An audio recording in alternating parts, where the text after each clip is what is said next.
Welcome to Maastricht, September 1944. A city freshly liberated, yet trembling under the weight of disbelief. Rows of German soldiers marched with hands pressed to their heads, faces pale, eyes wide, fear tangled with confusion. They had expected wrath, brutality, vengeance. Instead, what awaited them was something they could scarcely imagine. Humanity, where none had been expected. A young soldier, barely 19, stumbled on wet cobblestones. An American sergeant reached out, steadying him. "Steady, lad." No shout, no rifle strike, only calm. His mind couldn't process it. Surrender had always meant humiliation, maybe death. Yet here, order, care, respect. September 1944. Mist clung to Maastricht's streets, distant engines rumbled like the heartbeat of the city. Boots splashed in puddles, rifles glinting in low sunlight. American soldiers moved with precision, scanning the streets without menace. German POWs shuffled forward steps, hesitant faces flickering between fear and astonishment. Civilians peered from windows. Anticipation mingled with disbelief. Here war's rules felt rewritten. The contrast was striking. German soldiers trained to fear surrender, now guided through streets with order and care. The machinery of war was present: rifles, ranks, discipline, yet the human element prevailed. Every glance, every measured step challenged the reality they had known. And before we dive deeper, leave a comment where you're watching from and the exact time you're listening. Could you imagine being on the other side of the gun, yet met with calm guidance and care instead of violence? Share your thoughts, your surprise, your disbelief. Did you expect humanity could appear in the heart of war? Reflect, imagine, and stay with us as the story unfolds. September 1944. The liberation of Maastricht was more than a military victory. It was the opening of a chapter few soldiers on either side could have anticipated.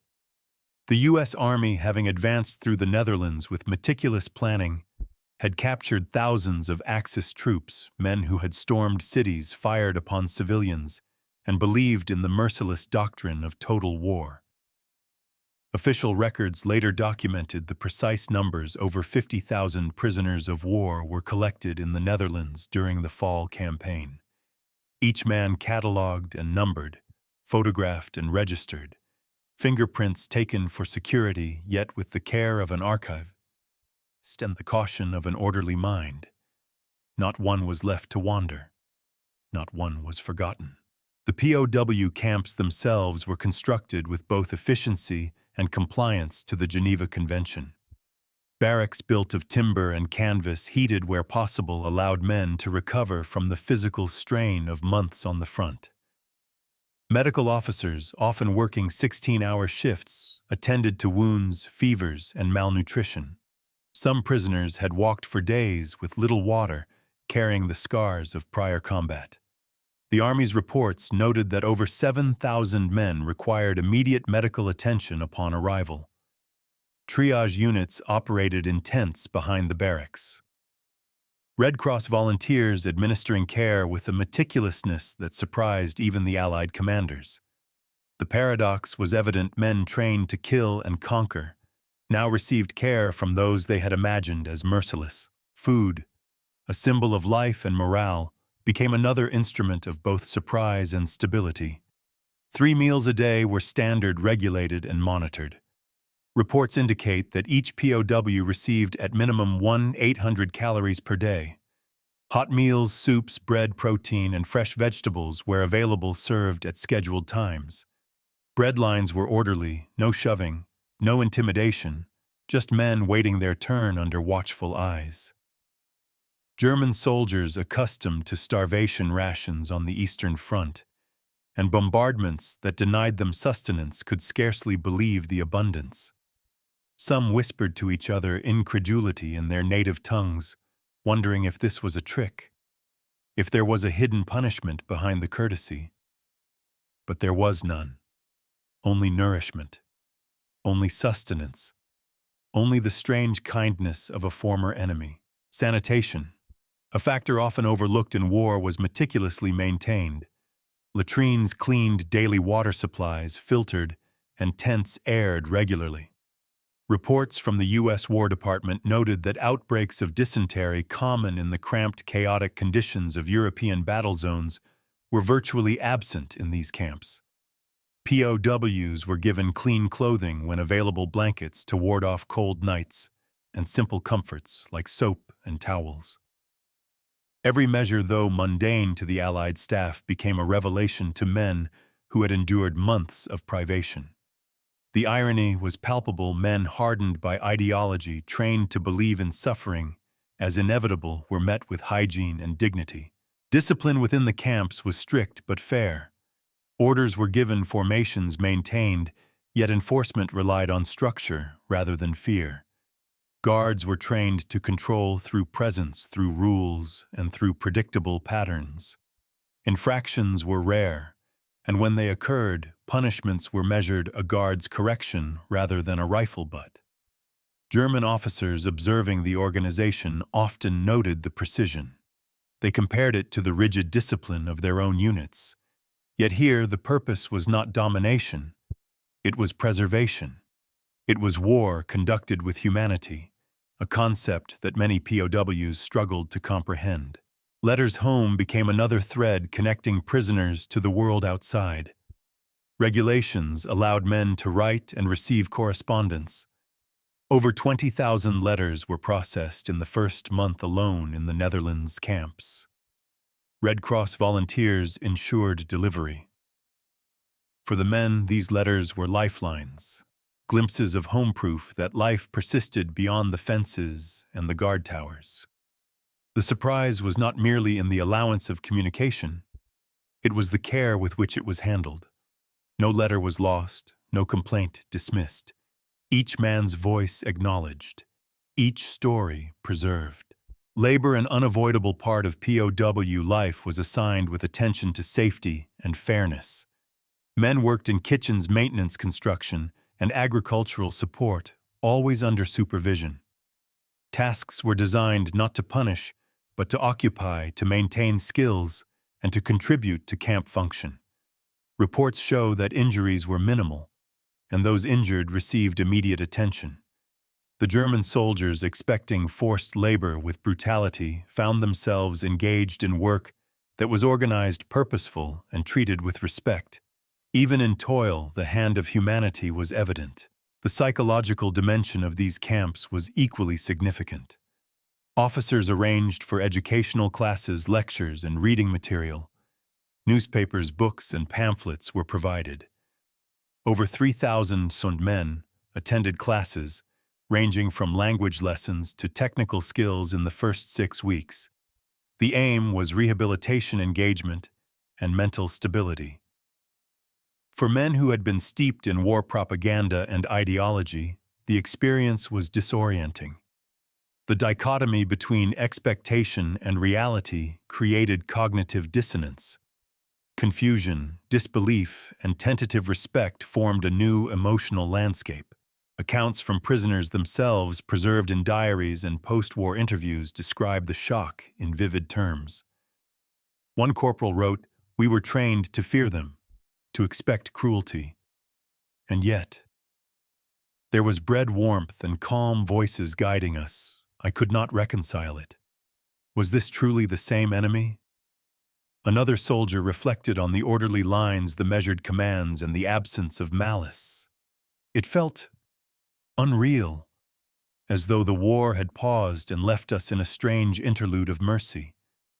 The language, though simple, captured the profound disorientation of men conditioned for hostility, now confronted with care. Even the highest-ranking German officers expressed astonishment. Reports to their superiors noted that discipline, order, and humane treatment were beyond what they had anticipated. One lieutenant wrote, "Their system is efficient, yet there is no malice, no cruelty. I have never seen anything like it in my life. It is confounding. The statements reveal not only surprise but a grudging respect, an understanding that victory was not the sole measure of competence. Humanity had its own currency. The camps became paradoxically microcosms of order amidst chaos. The war outside raged on, yet within the barbed wire, an alternative reality existed. Men who had known only fear, violence, and deprivation encountered structure, care, and compassion. Every detail, from medical care to meals, from sanitation to correspondence, challenged their worldview. And slowly, almost imperceptibly, attitudes began to shift. What had been automatic obedience to ideology became recognition of a more complex reality.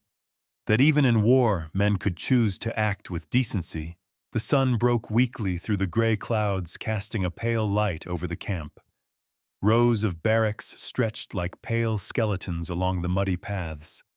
German prisoners shuffled between them, carrying the exhaustion of weeks on the march, the fatigue of months on the front. A corporal named Muller stumbled near the mess tent, his boots caked in mud. An American soldier rifle slung, but posture relaxed, reached out and steadied him. A gesture so simple, it stunned Mueller into silence.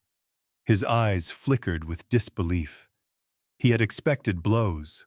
Orders barked with venom, punishment for every misstep. Yet here was a calm hand, a voice that reassured instead of threatened. Nearby, another group of prisoners lined up to receive their meals.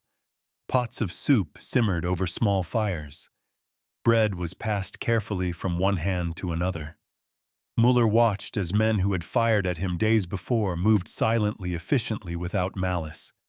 He noticed the Americans standing aside, observing, not glaring, not shouting. He whispered to the man beside him, "Is this real?" The other man shrugged, uncertain, but his eyes betrayed the same astonishment. For the first time, the war did not feel like chaos. It felt managed, humane, controlled with care. A nurse moved among the wounded, her hands steady, her voice soft. A young German private clutched a scraped arm, wincing at the sting. The nurse applied ointment with precision, muttering instructions in broken German. He flinched at first, expecting pain or ridicule, but she smiled lightly. "It will be all right. Keep still."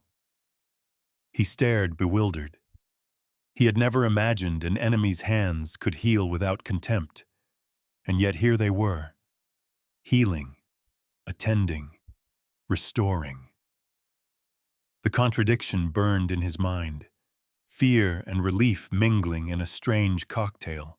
In another corner of the camp, an officer walked between the tents, clipboard in hand. He noted absences, checked for injuries, marked down each man with meticulous care. German officers, once conditioned to brutality and punishment, observed this procedure with wide eyes. The order, the precision, the lack of cruelty. It was foreign. It unsettled them. Some whispered to each other, comparing what they saw to the camps they had known. Starvation, neglect, forced labor. Here men were working, but with safety, with oversight, with dignity. Each act of care was an affront to everything they had been taught to expect. Children from nearby villages sometimes peeked over the fences, faces, curious hands gripping the barbed wire. Some German prisoners watched them, a fleeting smile breaking the tension across a face long hardened by war. The soldiers had not seen a civilian's innocence for months, perhaps years. Yet here, among the hum of orderly activity and measured steps, glimpses of normal life appeared. They observed quietly, unsure how to process it. They were enemies, yet not treated as such. A sergeant called out to the prisoners, his voice carrying across the camp, "Line up for showers." The Germans hesitated. They had expected humiliation, ridicule, punishment. Instead, they were given soap towels and privacy wherever possible. For men accustomed to deprivation, the warm water cascading over tired bodies was almost unimaginable. Some closed their eyes and let the water wash away weeks of grime, a small defiant act of comfort amidst the machinery of war. The Americans moved among them, correcting posture, guiding movements, but never scolding, never striking. Their authority was exercised through structure and order, not fear. At the edge of the camp, a small library had been set up. Books, newspapers, and educational materials lined shelves. One German private picked up a battered copy of Goethe, flipping through pages with trembling fingers. He glanced up as an American volunteer gestured for him to sit, offering quiet assistance. The private nodded, astonished. Reading was allowed, encouraged, a privilege he had never expected. In the silence of that corner, minds began to expand. Perceptions shifted, the human mind absorbing what the body had already witnessed. Even the smallest acts mattered. A clean blanket, a warm cup of coffee, a gentle reminder of rules. These gestures accumulated, forming a mosaic of unexpected care. Soldiers whispered to each other, sharing incredulity. They recounted to their comrades how the Americans spoke to them with respect, how they were fed, tended, and guided. No one had believed such treatment possible. It created a tension between ingrained expectations and immediate reality. The mind struggled to reconcile the two, fear tempered by gratitude, suspicion tempered by relief. Muller found himself assigned to assist in the kitchens, carrying pots, distributing bread. He watched the Americans instruct, supervise, and work alongside them. Not once was there harshness. Not once was there malice. The paradox was inescapable. Those who had been taught to fear, to hate, to expect cruelty, now found themselves cooperating, contributing. And slowly an understanding emerged. Humanity was not weakness. Compassion was not surrender. Order, kindness, and care could coexist with power and authority. Letters were distributed mid-afternoon. The prisoners received envelopes, paper stamps. Instructions were given on how to write home. Some men sat alone, hands shaking, writing slowly. Others shared pens and words, laughing softly at the unfamiliarity. The very act of correspondence was itself an assertion of dignity. The Germans had expected silence, isolation, punishment. Instead, they received connection, acknowledgement, a bridge to the lives they had left behind, and a subtle reminder that life continued. At sunset, the camp fell into quiet rhythm. Prisoners moved to their barracks lines, orderly voices subdued. The Americans made their rounds, checking, guiding, observing. The German soldiers, weary yet alert, absorbed the day's lessons. Small acts of care, structure, and attention, imprinting themselves on minds conditioned for fear. They slept that night under blankets not yet taken for granted. For the first time in months, perhaps years, a sense of safety, fragile and unsteady, settled over them. The human scene was not heroic in the way of battle. It was simple, deliberate, precise, and in its simplicity lay its profound effect. Men who had expected cruelty, death, and disdain encountered respect, care, and cautious kindness. And in that encounter, perceptions shifted. The world outside the barbed wire remained a battlefield, yet inside, something different existed. A quiet testament that even in war, humanity could survive, could assert itself, and could astonish those who had never known it. The morning air hung heavy over the camp, damp with mist, and the faint smell of smoke from distant fields. German soldiers lined up for inspection, each step echoing against the cobblestones, each glance catching the eyes of their American captors. They had expected chaos, brutality, disorder. Yet before them stretched rows of precise formation, measured steps, and calm authority. Outgunned in perception, yet here the odds felt reversed. For every rifle-bearing American watching, there were perhaps 10 prisoners, and yet the management was flawless. Reports filed by the U.S. War Department chronicled the meticulous accounting of POWs. On September 15, 1944, exactly 348 Axis soldiers had been processed through camps in Limburg. Each man received identification clothing, a blanket, and 3 meals a day. Each meal was standardized, 800 calories at minimum, with hot soups, bread protein, and vegetables. The Germans, conditioned to malnutrition at the Eastern Front, stared in disbelief as they passed through orderly lines. They had expected neglect, abuse, deprivation.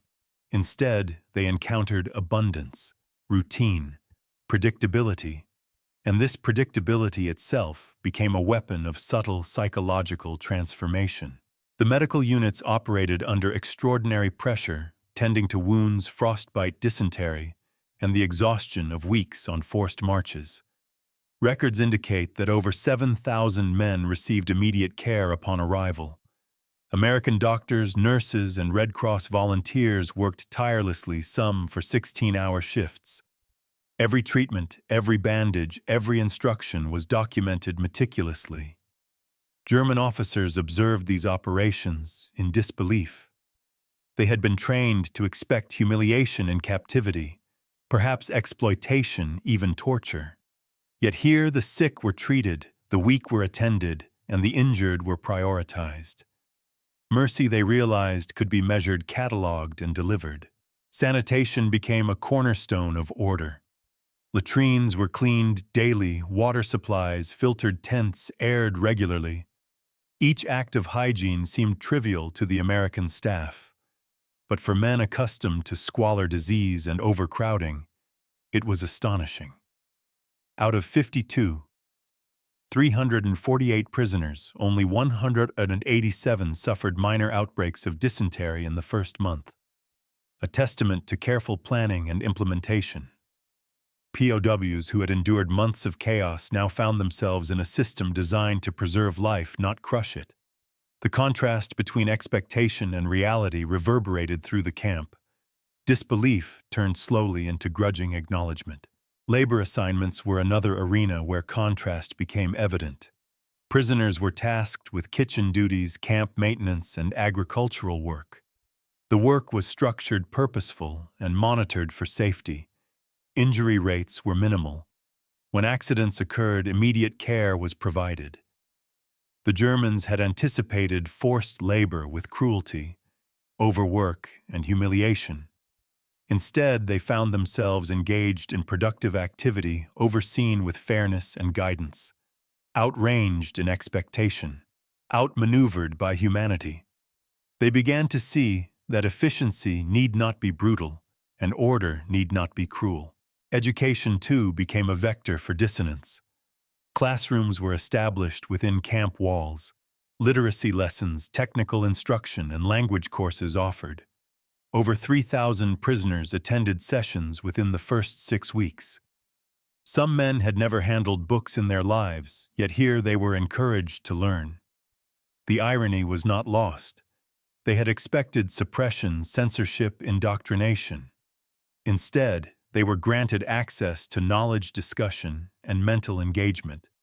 And the psychological effect was profound. Minds accustomed to obedience and fear were now allowed curiosity, observation, reflection. Letters home revealed yet another facet of contrast. The U.S. Army facilitated correspondence, ensuring over 20,000 letters reached German POWs in the first month. Each letter was read carefully, stamped, and delivered. The Germans, who had expected isolation, confinement, silence, received communication, acknowledgement, connection. The human need to relate, to maintain identity, to exist beyond the barbed wire was honored. It was a subtle, unspoken lesson in dignity, a reassurance that life, even under captivity, could persist. In the evenings, roll calls became exercises in calm order. The numbers were counted precisely. 52, 348, 52, 347, 52, 346. Each man accounted for each head bowed in routine yet without fear. The Americans demonstrated that authority could be exercised without malice. Each count, each command reinforced structure, predictability, and safety. The prisoners learned through observation that hierarchy did not always mean oppression. Discipline could coexist with care, and that mercy could be as precise as a drill command. Civilians occasionally wandered near the camp perimeter, offering small gestures of curiosity, food, words. The German soldiers observed these interactions with surprise. They had anticipated hostility from all sides. Instead, they found cautious engagement, the faint glimmer of normalcy. And within these glimpses, they began to reconcile the paradox. Enemies could be human. Captors could show care. War could still contain decency. Even higher-ranking prisoners hardened by ideology and battle could not ignore the evidence. Reports and diaries describe their astonishment. They have structure without cruelty, authority without abuse, order without hatred, wrote one lieutenant. Another noted, "I have walked among my enemies expecting malice, and found patience, guidance, and attention." The language reflected incredulity, a cognitive struggle to align prior assumptions with observable reality. Outproduced, outmatched, outshocked, yet alive. And for the first time in months, safe. By mid-October, patterns emerged. POWs adapted to routines, learned camp rules, and experienced the rhythm of life administered with care. They saw that survival depended not merely on evasion or endurance, but on cooperation and observation. And through these routines, the American forces imparted lessons invisible to the untrained eye. Discipline and humanitas were not mutually exclusive. They could coexist. And when they did, the effect was transformative. Weeks had passed since the first column of prisoners had shuffled through Maastricht. The fog of disbelief had not yet lifted from their minds. Each man carried with him the memory of expectation, brutality, punishment, neglect, and the reality: warm meals, attentive care, measured commands. Slowly, almost imperceptibly, the shock transformed into reflection. Officers who had once dictated obedience with iron fists now found themselves observing a different kind of power, the power of humanity administered with precision. They had underestimated the Americans, not in weaponry, not in numbers, but in method, in mindset. Corporal Mueller sat outside his barracks peeling potatoes for the evening meal. The smell of cooking vegetables filled the air. Nearby, his comrades laughed quietly, the sound tentative, cautious. It was strange laughter among men who had seen death, who had marched under fire, who had survived weeks of fear and exhaustion. The realization settled slowly. Survival was no longer merely a matter of endurance. It was also a matter of observation, of learning the rhythms of mercy, of understanding that even in captivity life could be structured, safe, and humane. Outside, the camp functioned like a small city. POWs moved in orderly lines, performing tasks assigned without malice. Kitchens hummed with activity. Barracks were cleaned and inspected. Medical tents received their daily patients. And through it all, the Germans observed, puzzled. They had expected chaos, disorder, oppression. And yet the more they observed, the more they understood. Order and compassion were not mutually exclusive. They could coexist. In this quiet, pervasive way, the Americans were teaching lessons that bullets could never convey. The officers of the German units began to speak among themselves. Whispered conversations filled with incredulity. We were trained to fear them, to expect cruelty. And yet, we are fed, sheltered, tended. One lieutenant, handwriting careful in his diary, recorded the thought that perhaps the war could be conducted differently, that humanity did not signify weakness, that discipline need not be cruel. The paradox gnawed at them. The rules of war, long ingrained in doctrine, were suddenly reframed by observation, by the simple acts of feeding, tending, and guiding prisoners without hostility. Medical tents remained a focal point. Injured men received treatment quickly. Frostbite, minor wounds, infections all attended with attention that bordered on meticulous. German POWs watched in disbelief as doctors moved calmly, efficiently, and without malice. They had expected neglect, perhaps experimentation, or punitive treatment. Instead, they saw competence combined with care. The paradox became almost unbearable. Their minds trained for suspicion struggled to reconcile the evidence of their senses with everything they had been taught to believe. Even the smallest gestures carried weight. The distribution of blankets, the careful allocation of bedding, the respectful instruction on daily routines. Each minor act compounded the sense of disbelief. Men whispered in their native German, trying to make sense of what they saw. Are they really human? Do they mean no harm? And the answer consistently was yes.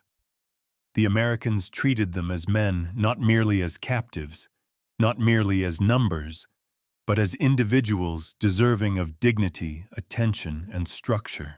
Letters, too, contributed to the transformation. Each envelope delivered carried a lifeline to home, a bridge to a world beyond the barbed wire. German prisoners wrote, hesitated, rewrote, sometimes crying softly as they penned words to families they had not seen in months. The act of correspondence reinforced the realization that captivity need not mean erasure. They were accounted for, remembered, acknowledged, and this acknowledgement created a shift. Fear gave way to cautious trust, suspicion to quiet appreciation. The machinery of war had an unexpected human dimension. As the weeks turned into a month, patterns became clear. POWs adapted to routines, learned the rules, observed the limits of authority, realized that obedience did not require suffering, that structure, even under enemy control, could preserve life rather than destroy it. This lesson was subtle, cumulative, yet profound. The Americans demonstrated that power could be exercised without cruelty, that discipline could coexist with care, and that even in the midst of war, humanity could assert itself. Muller often reflected quietly on the paradox of it all. He had faced death, injury, exhaustion, fear, yet here he found moments of calm, moments where a hand steadied him, a warm meal soothed him, a word reassured him. These were victories of a different kind, victories of perception, understanding, and moral clarity. And they left an indelible mark on men conditioned for violence, teaching them unwillingly that mercy was not weakness, that compassion could coexist with authority, that human decency could survive even in war. Even the highest-ranking officers came to understand the implications. Reports filtered back to German command, describing efficiency, order, and humane treatment. Some noted the moral lesson as much as the logistical success. They operate a system that preserves life. They maintain authority without cruelty. They achieve control without oppression. These words, recorded carefully, carried both disbelief and grudging respect. The POWs themselves absorbed the lesson in silence, in observation, in the quiet moments between labor meals and roll calls. By the end of the month, a quiet transformation had occurred. The camp had become a place where the line between captor and captive blurred in subtle ways, where fear and suspicion coexisted with wonder and tentative trust, where men trained to hate, to fear, to expect only malice began to understand the power of order, guided by empathy. And as they lay down under blankets at night, weary bodies pressing against cots, or the hard ground, they carried more than physical exhaustion. They carried a lesson slow, subtle, and unforgettable, that humanity could exist even in the machinery of war, that dignity could survive barbed wire and armed oversight, that the heart could remain unbroken even in captivity. And so the days passed, the rhythm of camp life continuing. Observations became understanding. Understanding became acceptance, and acceptance began to shape behavior. The soldiers who had entered the camp with trepidation now moved with cautious respect. They followed instructions, assisted in labor, and observed routines with diligence. Not out of fear, but out of comprehension. The lesson had been delivered not with sermons, not with threats, but through simple, deliberate, humane acts repeated daily. And the impact, invisible yet profound, would echo long after the war. The days turned into weeks, and the rhythm of camp life settled into a steady cadence. German prisoners moved through routines with a mixture of discipline and growing comprehension. They had arrived with fear, suspicion, hardened by ideology and battle. Now they navigated a system that respected their humanity. The realization began to take root slowly, quietly, in the corners of their minds that had long been closed to empathy. Every meal, every medical check, every orderly march became a lesson etched into memory. Officers recorded their astonishment in diaries and reports. Lieutenant Krauss wrote, "We expected cruelty, harassment, punishment. Instead, we received care, attention, order." There is a lesson here that no textbook could teach. It is not strength alone that commands respect, but compassion exercised with authority. Others echoed similar sentiments. Soldiers who had fired rounds at Allied forces, who had stormed towns with fear in their eyes, now admitted in private notes that they had underestimated the character of the enemy. That mercy could coexist with military efficiency, and that humane conduct could achieve compliance more effectively than fear. Even beyond the camps, the echoes of this unexpected humanity reached home. Letters sent from prisoners relayed stories of food blankets, orderly lines, medical care.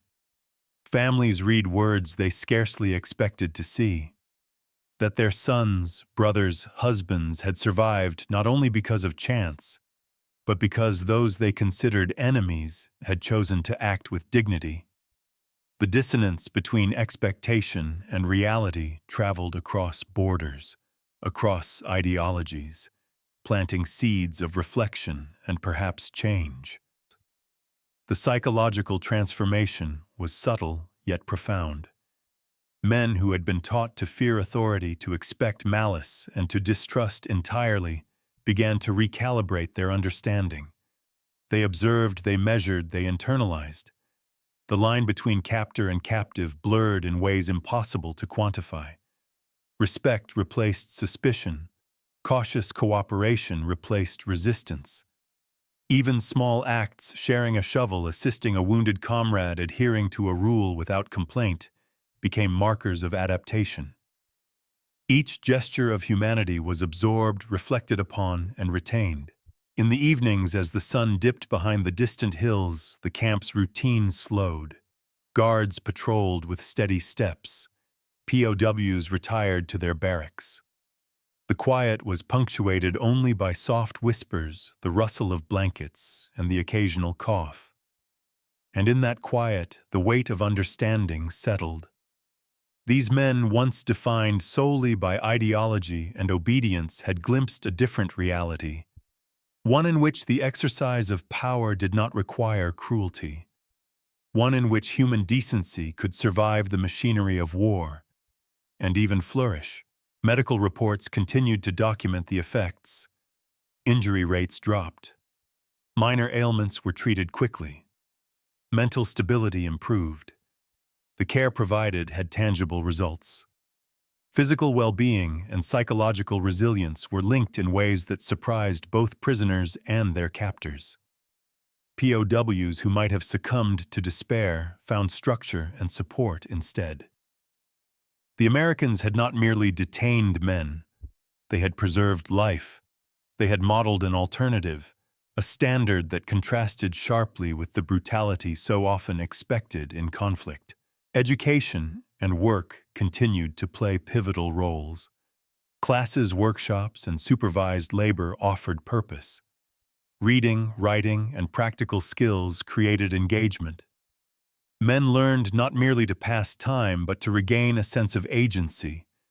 The Germans began to recognize patterns, that cooperation, attentiveness, and respect for rules resulted not from fear, but from understanding. And in this recognition, a quiet shift occurred, a moral lesson beyond textbooks, beyond propaganda, beyond the immediacy of survival. Letters home and correspondence with the Red Cross amplified the echoes.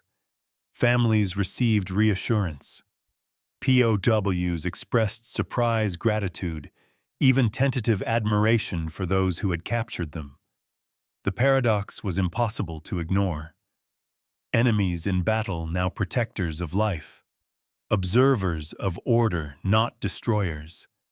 These echoes resonated far beyond the barbed wire, influencing perception, expectation, and memory for decades to come. As winter approached, the camps adjusted. Warm blankets rationed coal-hot meals, and continued medical oversight preserved life in harsh conditions.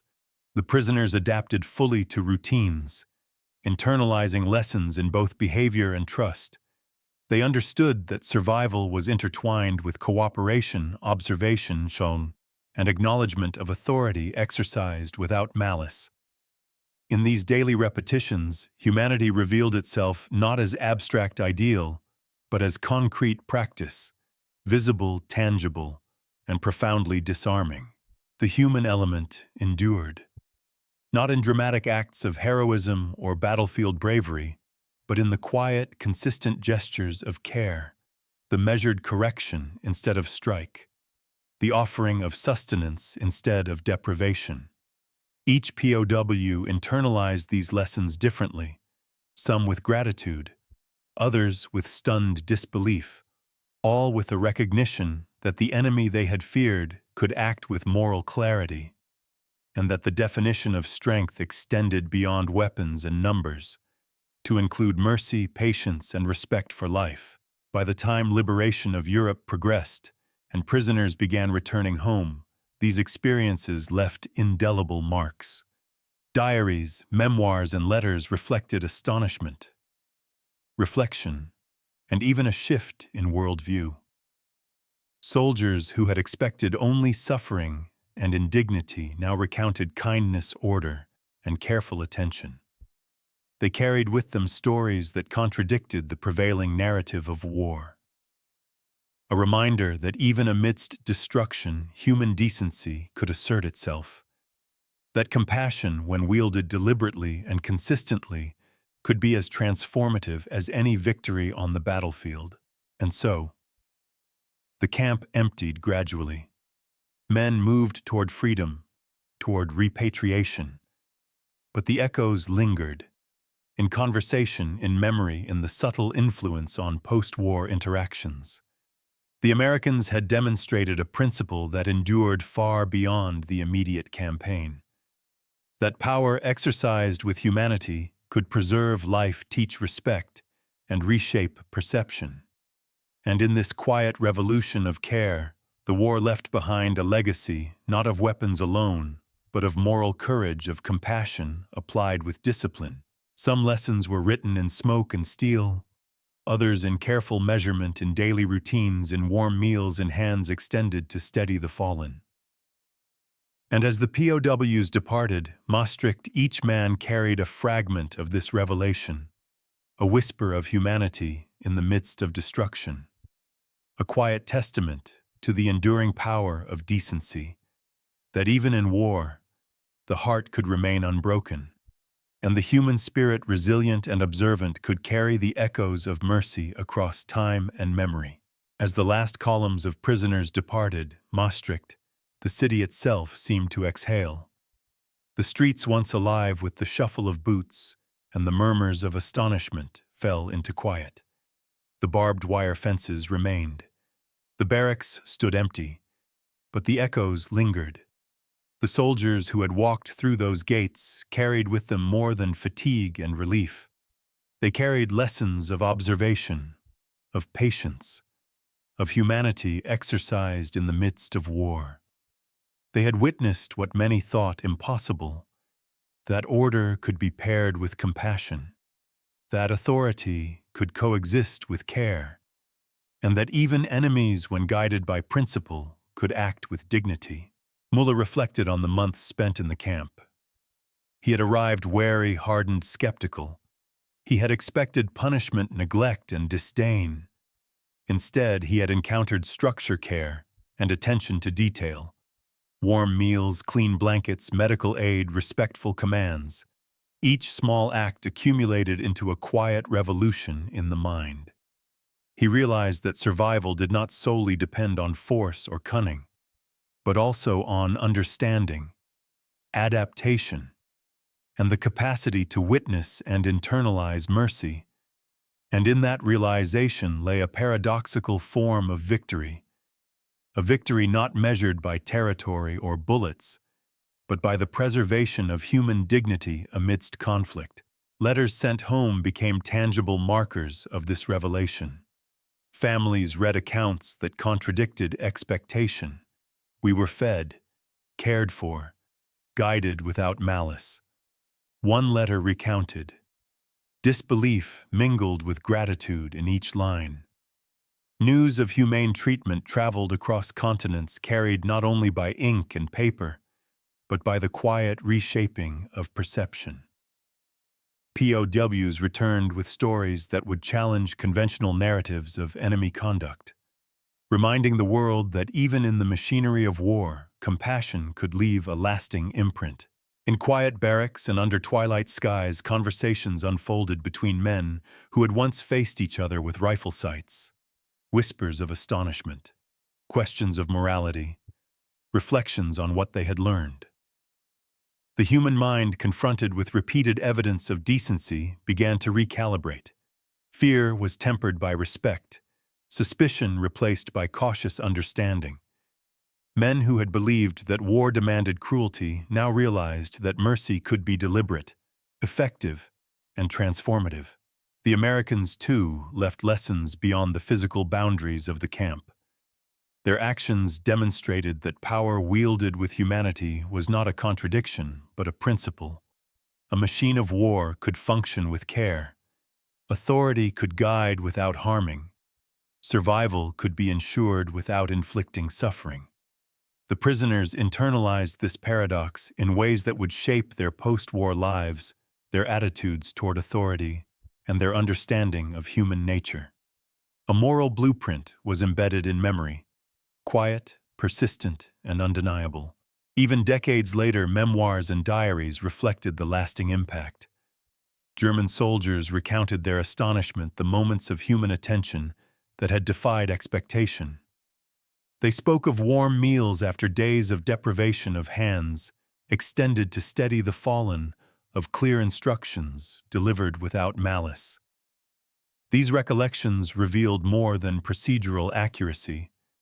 They revealed a profound lesson in the endurance of decency.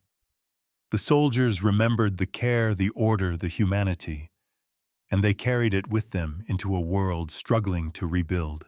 Civilians who had observed the camp also remembered. They witnessed men who had been invaders now walking with dignity. They saw the paradox of war softened by deliberate care. The stories traveled beyond barbed wire, into newspapers, letters, and eventually into history. And through these stories, the echoes of Maastricht persisted, a testament that even in war, acts of humanity resonate far beyond the immediate moment. As winter descended, the last prisoners were transferred or repatriated. Barracks emptied, fires died down, silence settled. Yet the intangible imprint remained, not as monuments of stone or metal, but as impressions in memory, as lessons carried in the minds of men. They learned that authority exercised with compassion could transform experience, that structure and kindness could coexist, that mercy consistently applied could leave an enduring mark even amidst the chaos of war. And so the story closes, not with a gunshot, not with victory parades, but with reflection, the subtle, enduring reminder that human decency can persist even in the darkest contexts. Some lessons are written in smoke and steel, others in warmth offered to a weary soldier. A hand extended, a simple gesture that transforms fear into understanding. And as we leave Maastricht in memory, we carry these lessons with us. What if humanity had always been possible in war? What if we remembered that mercy could be as powerful as force? Some lessons are never spoken aloud, yet their echoes persist. Across time, across memory, across generations. The POWs returned home carrying with them a quiet understanding that even in captivity, even amid conflict, human dignity could be preserved. And perhaps in remembering, we too can learn that compassion is not weakness, that order need not be cruelty, that in the machinery of war the human heart can still assert itself. That is the echo of Maastricht, a whisper from history that resonates still, inviting us to reflect, to consider, and to carry forward the enduring truth that humanity, even in the darkest of circumstances, is possible.